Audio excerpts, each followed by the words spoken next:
In 1992, President George H.W. Bush stood in front of the whole country and said that American families needed to be more like the Waltons and less like the Simpsons. 3 days later, a Simpsons rerun opened with Bart firing back. Hello, Mr. Bush. Hey, we're just like the Waltons. We're praying for an end to the Depression too. And that moment, that tells you everything about what we're getting into today. Because here's the thing. Bart Simpson wasn't even supposed to be the main character of that show. Not originally. And yet, somehow, he was powerful enough to start a public feud with the President of the United States. Today, we're counting down 12 TV best friends and sidekicks who completely stole the spotlight from the people they were supposed to be supporting. These are the scene stealers, the breakout stars, the characters who showed up for what was supposed to be a few episodes and ended up taking over entire shows. If you grew up watching any television between the 70s and the early 2000s, I can pretty much guarantee that at least half of these characters have been living rent-free in your head for years. So if you're ready to take a trip down memory lane and find out which sidekicks were secretly running things the whole time, hit that like button. Subscribe to the channel, because we're about to break down 12 times when the best friend was actually the best character. Number 12. Pacey Witter. Is it just me, or are you starting to get the distinct feeling that this town really didn't miss us all that much? Alright, we're kicking things off with a character whose popularity was so undeniable that the show's own creator had to completely rewrite his ending. So Pacey Witter was the wisecracking best friend on a show that was literally named after someone else. Dawson's Creek. It premiered in 1998, and the whole thing was built around Dawson Leary's perspective as this aspiring filmmaker. Pacey, he was supposed to be the comic relief, the sidekick, the black sheep of the group. But here's what happened over 6 seasons. Audiences started to really, genuinely dislike Dawson. Critics called him whiny, selfish, toxic. Meanwhile, Pacey evolved into this beloved underdog romantic hero that everyone was rooting for. And this is where it gets wild. Creator Kevin Williamson was absolutely committed to Joey ending up with Dawson. That was always his plan. Dawson and Joey, endgame, done. But then, halfway through writing the series finale, he called his executive producer and told him he'd changed his mind completely. When the writers got back together years later at a reunion, every single one of them said they were Team Pacey. Everyone, except for one producer. Even James Van Der Beek, the guy who actually played Dawson, admitted that Joey ending up with Pacey just felt right. It made more sense. Oh, and Katie Holmes? She reportedly fought the original ending. She didn't want to end up with Dawson either. Joshua Jackson won 3 Teen Choice Awards for playing Pacey. He was the only cast member to win 3.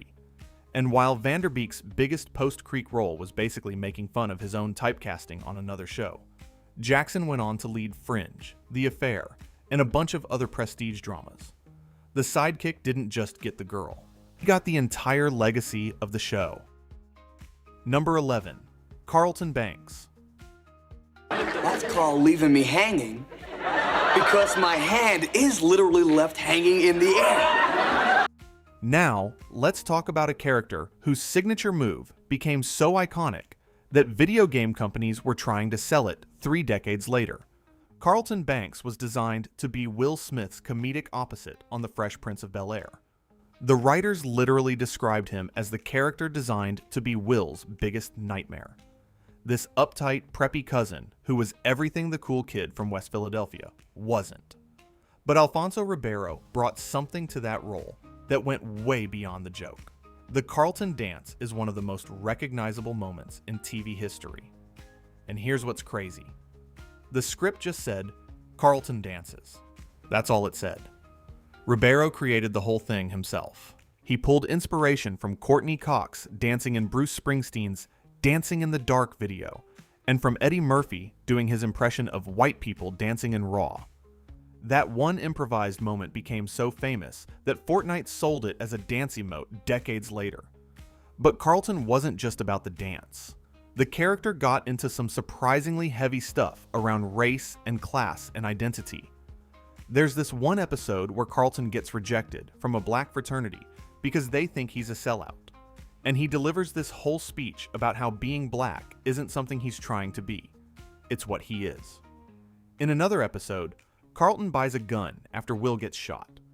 It's one of the most powerful scenes in 90s sitcom history. Ribeiro ended up winning season 19 of Dancing with the Stars and went on to host America's Funniest Home Videos.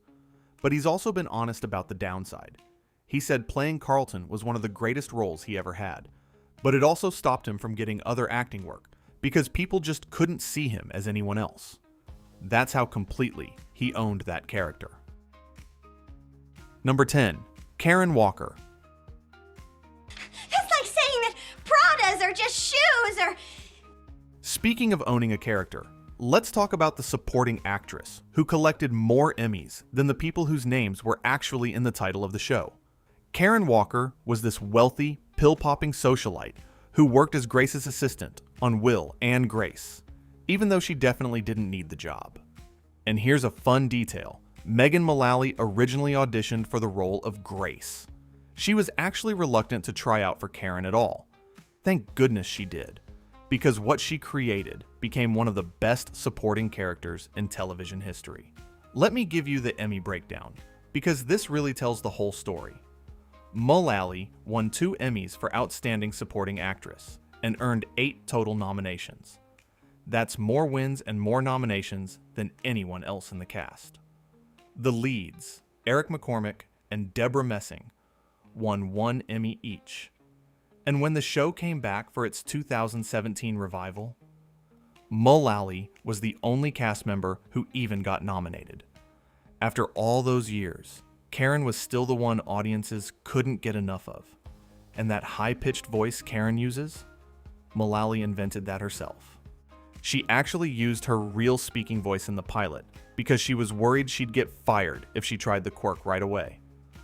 Once she felt secure in the role, she let the full Karen loose. The rest is history. By season 8, all 4 cast members were making $600,000 per episode. But that only happened after the supporting players fought to get their salaries equalized with the leads. If you want proof of who was really driving that show, just follow the money. Number 9, Spike. I can't go inside, so maybe the time is right.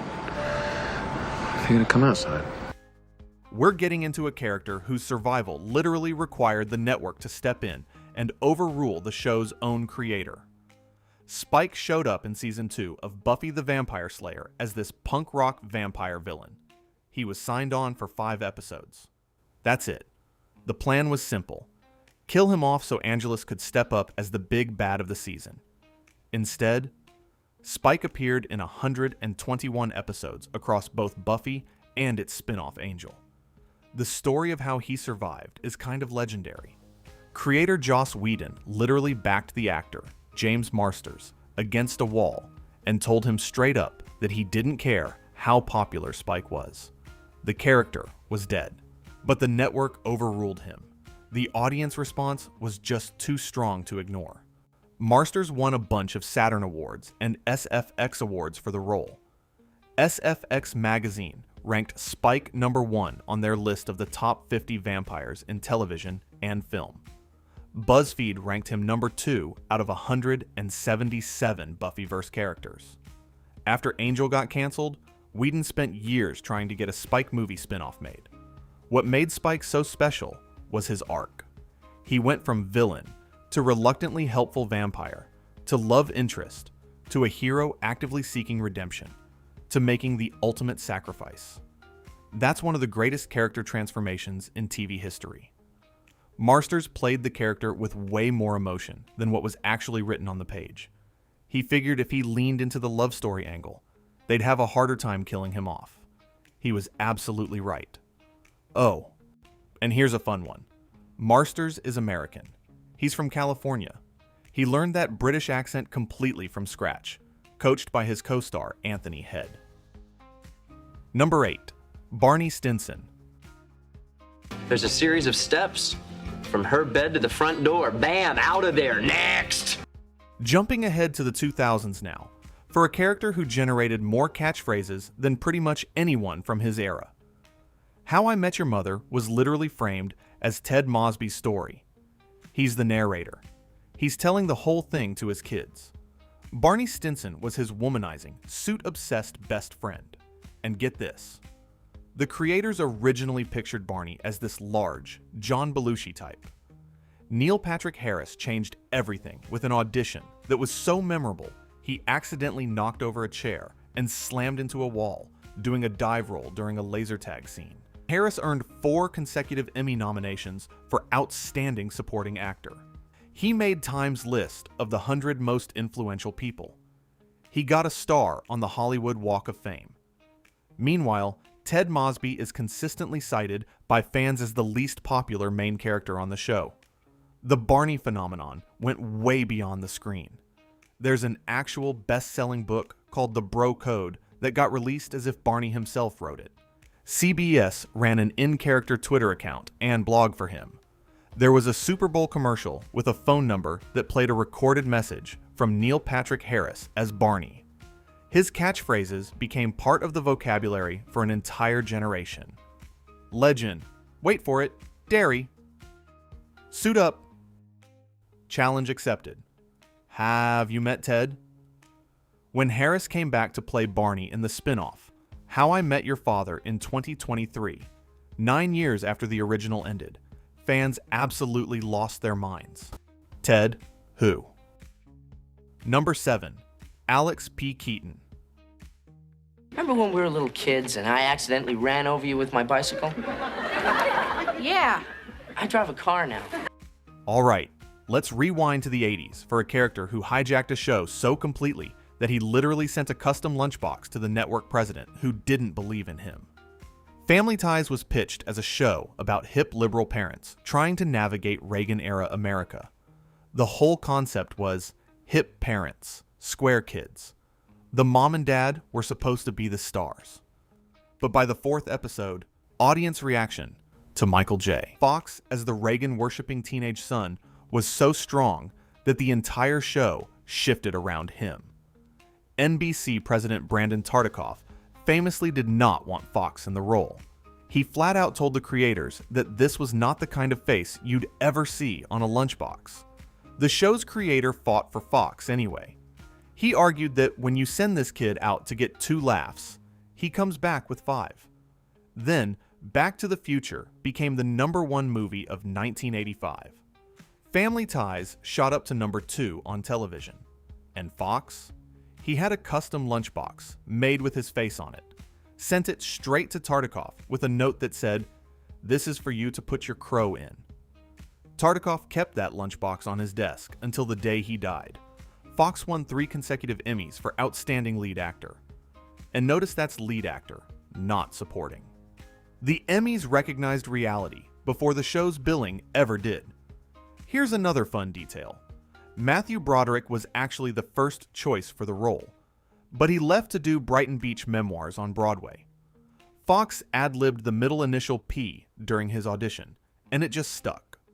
At one point, he was filming Family Ties during the day and Back to the Future at night simultaneously, catching sleep whenever he could. The show went from 56th in the ratings to number 2 in the entire country. President Reagan said it was his favorite show, all because a supporting character became completely impossible to ignore. Number 6. Eric Cartman. Shh, here comes Cartman. Sup, homies? Cartman? Let's shift over to animation for a character so fascinating that his own creator openly admits Cartman represents his dark side. South Park's main character is technically Stan Marsh. He's supposed to be the moral center. He's modeled after co-creator Trey Parker. Kyle is the other lead, modeled after Matt Stone. But Eric Cartman, this manipulative, scheming 4th grader, is the one everybody actually talks about. He's basically the show's mascot at this point. Parker has said there's a big part of him that is Eric Cartman. The character represents both creators' dark sides, all the things they'd never actually say out loud. Stone has mentioned that whenever fans recognize them in public, people invariably do Cartman impressions or ask Parker to do the voice. The proof is everywhere. TV Guide ranked Cartman number 10 on their list of the top 50 greatest cartoon characters. He was the only South Park character who made the cut. Stan wasn't even on the list. Bravo ranked him number 19 on their 100 greatest TV characters of all time. Comedy Central ran a 3-night marathon of viewer-selected Cartman's 25 greatest moments. There's this episode called Scott Tenorman Must Die that has an IMDb rating of 9.6. That makes it one of the highest-rated TV episodes ever. Parker has said that episode was the turning point that changed how they approach storytelling for the whole series. In 1999, a school headmaster in the UK had to send letters to parents asking them not to let their kids watch South Park. Why? Because 8 and 9-year-olds in the school had voted Cartman their favorite personality in a class poll. When the villain is the most beloved character in a room full of kids, you've made something special. Number 5. Bart Simpson. By the power of this place, make a baby with a face. That's great, really. Really glad we're getting a baby with a face. Thank you. Speaking of animated troublemakers, let's talk about the character who sparked Bartmania and legitimately changed American culture. When The Simpsons first launched, Bart was the undisputed star.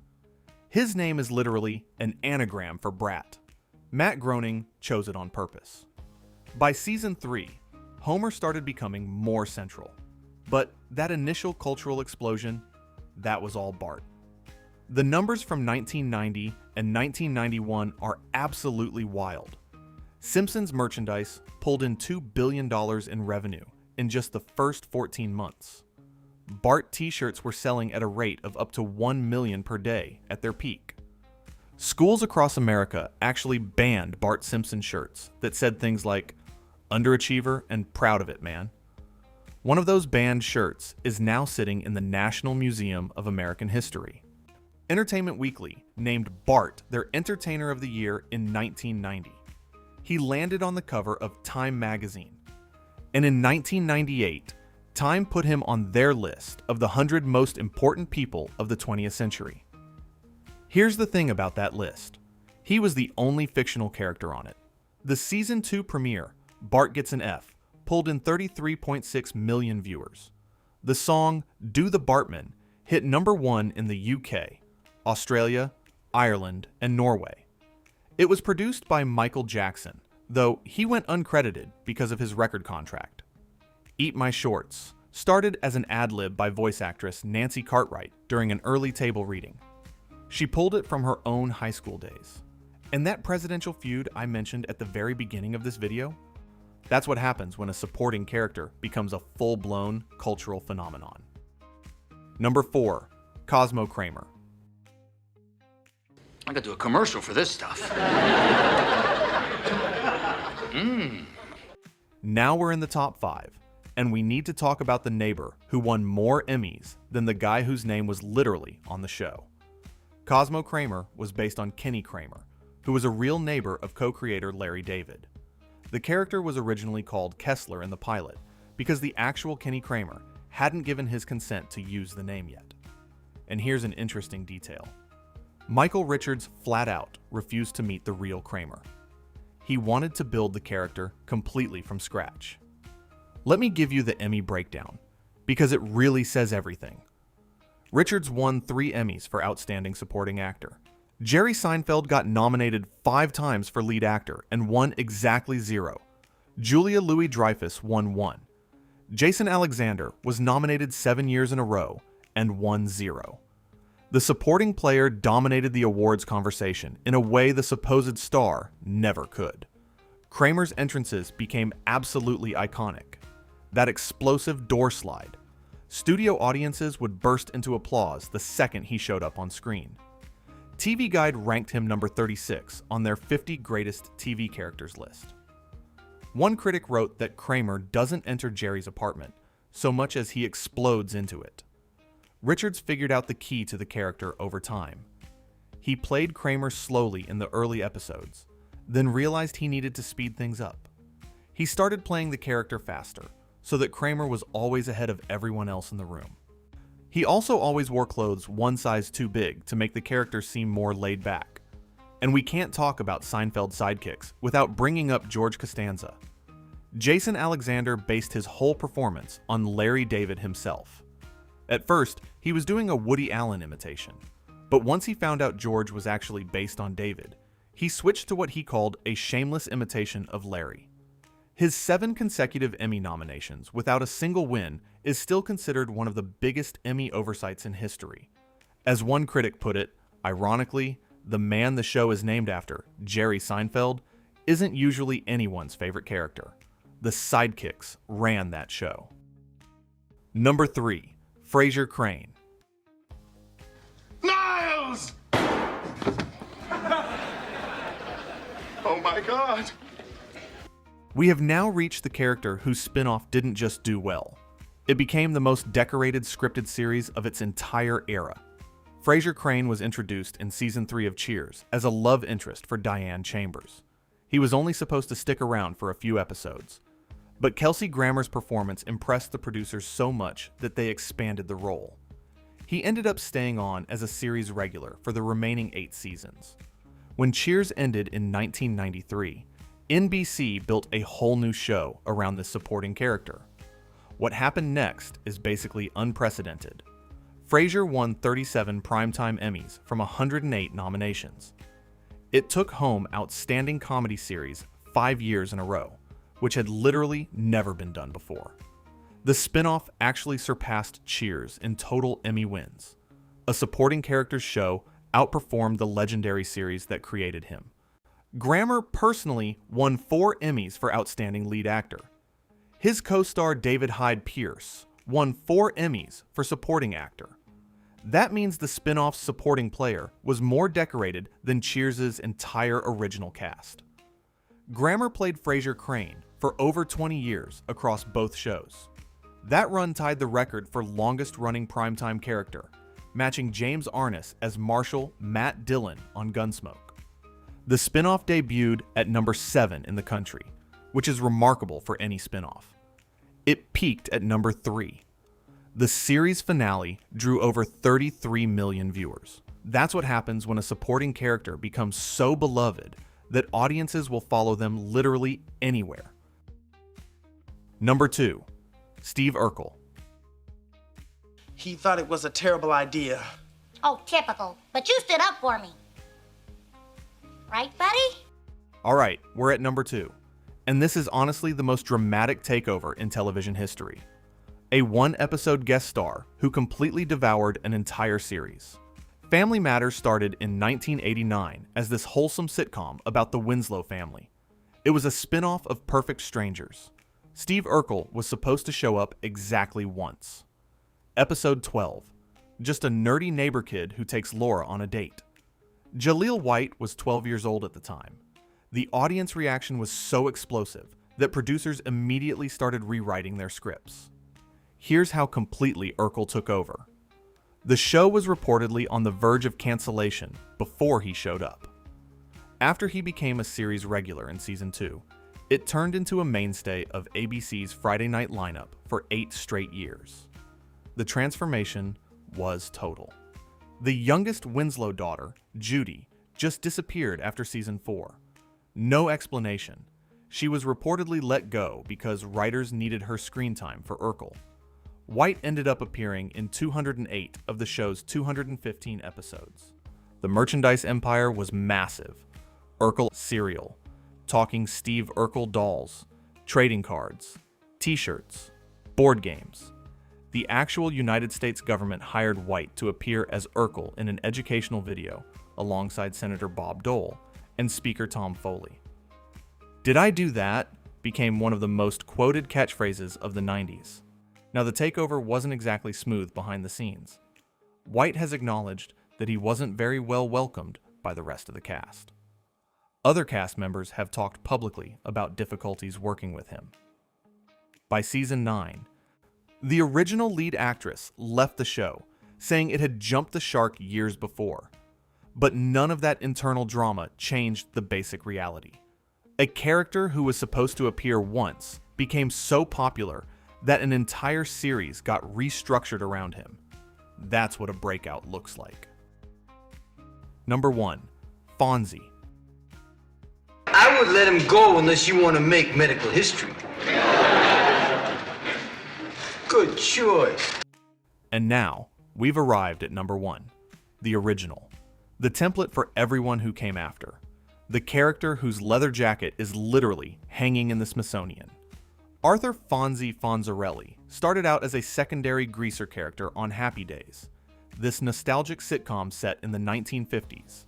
In the pilot episode, he had about 6 lines of dialogue. That's it. ABC actually banned his leather jacket at first. They thought it looked too threatening. But creator Gary Marshall found a brilliant workaround. He argued that Fonzie could get hurt on his motorcycle if he wasn't wearing leather.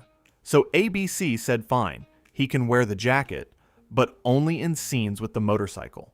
Marshall's response? He told his writers to never write a scene without the motorcycle again. That's why you see that bike absolutely everywhere in the show.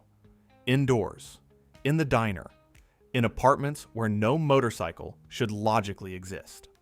By season 2, audience data made Fonzie's appeal undeniable. The whole show got rebuilt around him. By season 3, Happy Days shot up to number 1 in the Nielsen ratings, knocking All in the Family off its 5-year throne. ABC executives wanted to rename the show Fonzie's Happy Days. Marshall and Ron Howard both refused. But here's how you know who really owned that show. After Howard left in season 8, Henry Winkler got sole top billing for the rest of the run. Winkler earned 3 Emmy nominations in a row and won 2 Golden Globes. TV Guide ranked Fonzie number 4 on their list of the 50 greatest TV characters of all time. The cultural impact is honestly hard to overstate. His leather jacket went to the Smithsonian in 1980. A complete Fonzie outfit sold at auction in 2021 for over $75,000. His motorcycle went for over $230,000. There's a bronze statue of the character standing in Milwaukee right now. The phrase, jumping the shark, which we all use today to describe when a show goes downhill, that came from a 1977 Fonzie episode. The show spawned 5 spinoffs. Laverne and Shirley became the number 1 show in America. Mork and Mindy launched Robin Williams' entire career. Here's a fun detail. Winkler couldn't actually ride a motorcycle. He just sat on it while it was parked, or got towed around. And Gary Marshall originally wanted Mickey Dolenz from the Monkees for the role, but Dolenz was too tall. The search for someone shorter led to the 5'6" Winkler, who ended up redefining what it even means for a supporting character to become the star. Conclusion. So there you have it. 12 TV best friends who were way more interesting than the main characters they were supposed to be supporting. What's really fascinating is how this pattern keeps repeating across every decade and every genre. Fonzie in the 70s, Alex P. Keaton in the 80s, Urkel and Kramer in the 90s, Barney Stinson in the 2000s. It just keeps happening. And there's a reason for that. Protagonists are usually designed as relatable audience stand-ins, which means they're kind of boring by design. The colorful characters orbiting around them get all the best jokes, all the dramatic arcs, all the moments that actually stick with you. The awards prove it out every time. Michael Richards won 3 Emmys, while Jerry Seinfeld won 0. Megan Mullally collected more trophies than the people whose names were in the title. Michael J. Fox got reclassified from supporting to lead because everyone could see he'd taken over. And here's the thing. Creator resistance almost never holds up. Joss Whedon told James Marsters that Spike was dead. Kevin Williamson was absolutely sure Joey belonged with Dawson. A BC wouldn't let Fonzie wear his jacket. In every single case, audience response eventually won out. The ultimate proof is always the spin-off. Frasier produced 37 Emmys from a character who was originally planned for just a few episodes of Cheers. Laverne and Shirley became the #1 show in America. These characters didn't just steal scenes. They built empires. So next time you're watching something and you find yourself way more interested in the best friend than the main character, you're not alone. You're part of a tradition that goes back 50 years now. The sidekick is often the best character, and no amount of top billing or title cards is ever going to change that.